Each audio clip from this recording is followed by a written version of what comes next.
On the 12th day of Christmas, my true love sent to me not 12 drummers drumming, not 11 pipers piping, not 10 lords a-leaping, nor 9 ladies dancing.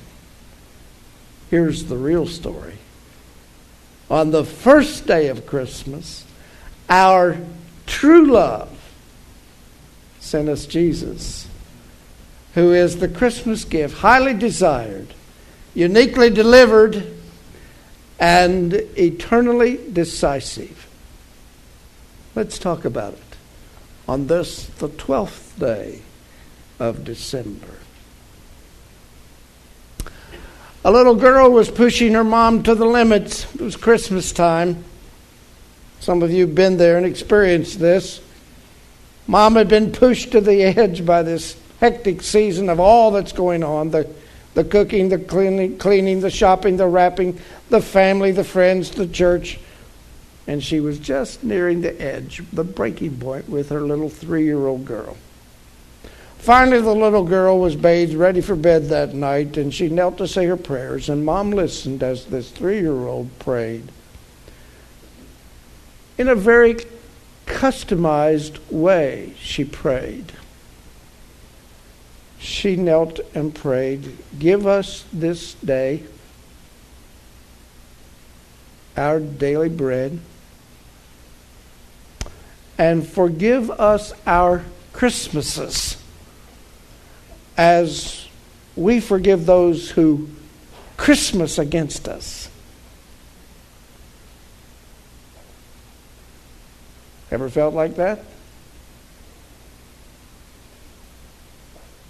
Do we need to be forgiven of our Christmases?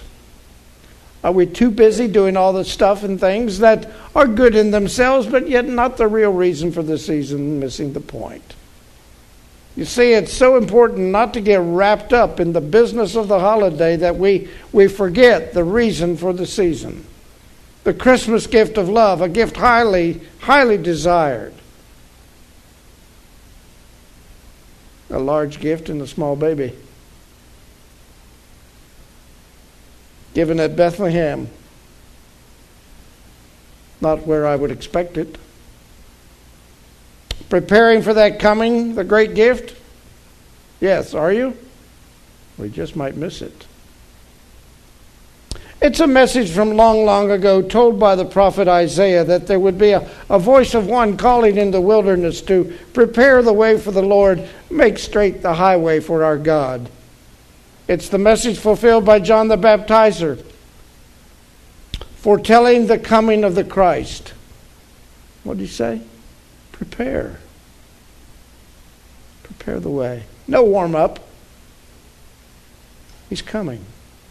In the Peanuts cartoons, old Charlie Brown talks to Linus Van Pelt and says, Linus, life is just too much for me. I've been confused since the day I was born. I think the whole trouble is that we're thrown into life too fast. We're not really prepared. And Linus says, what do you want? A chance to warm up first? Have you come to that point in life where you wish you knew years ago what you know now? Yeah. Preparing? That's what Bethlehem is the poster child about. Bethlehem was a town that was not quite ready for what was going to happen there. And they could have been ready. They should have been ready. And yet it was so unprepared even for the census that Mary and Joseph had to stay in the barn. Procrastination all over Bethlehem. Procrastination all over Johnson City. Procrastination, your life, my life. Got your to-do list, checking it twice, going to find out who's and who won't. 1,000 years before the birth of Christ, the prophet Samuel went down to little scrubby Bethlehem. He went there to find a king. Be a son of Jesse. We knew that. None of the big boys qualified. It was the little feller brought in smelling from keeping the sheep, smelling like sheep. David. Nobody was prepared for a little fella like that to be anointed king. King David. Nobody was prepared for that. And when a few years later, little David goes out and fights the big boy, the giant, his name was, that was your part. That's your part. Goliath, yeah. His name was Goliath. Nobody expected David to lay that man down, to rock him to sleep. Even the enemies made fun. Some of you are a little slow on that one. Even the enemies laughed at David. Who do you think we are, sending a kid out here to fight our star athlete Goliath? Nobody was prepared for what was about to happen. That small boy. Isn't it amazing how God does the unexpected through the unexpected person who's submissive and willing to be used by the hand of God? And yet you and I question God about what he can and cannot do in our lives and through our lives. Oh, the point is not ability. The point is availability. Being open and available to God's Spirit. Bethlehem, not prepared. This city, now known as the city of David, Bethlehem. One more example about little Bethlehem. It comes out of the book of Ruth and the story of Naomi and her husband. They lived there.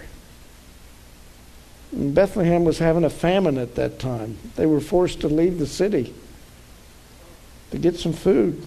They went to strange land, foreigners. There he died. Naomi was widowed and destitute.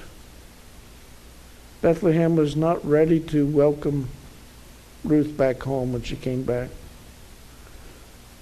Bethlehem, a gift desired but not prepared for. That gift of Christ's love, God's love. Oh, little town of Bethlehem, are you ready to welcome us pilgrims? For we're on that trail. Are you ready for welcome us pilgrims? While mortals sleep, the angels keep their watch of wondering love. Oh, little town of Bethlehem, are you ready?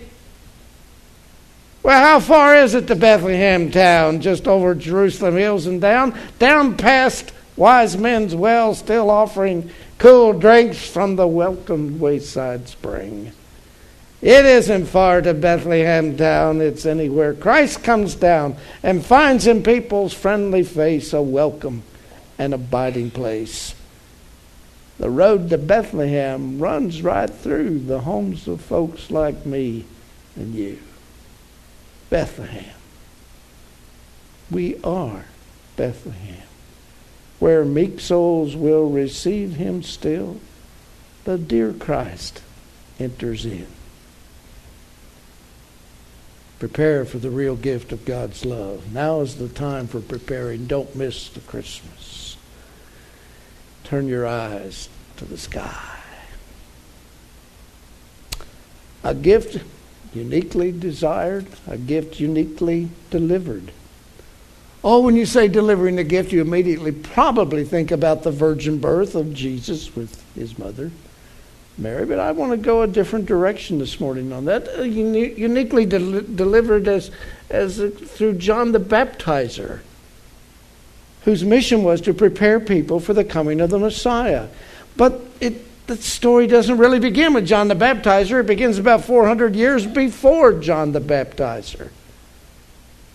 The last words of the Old Testament, the Hebrew Scripture, the last words from the book of Malachi. See, I will send you the prophet Elijah before that great and dreadful day that the Lord comes.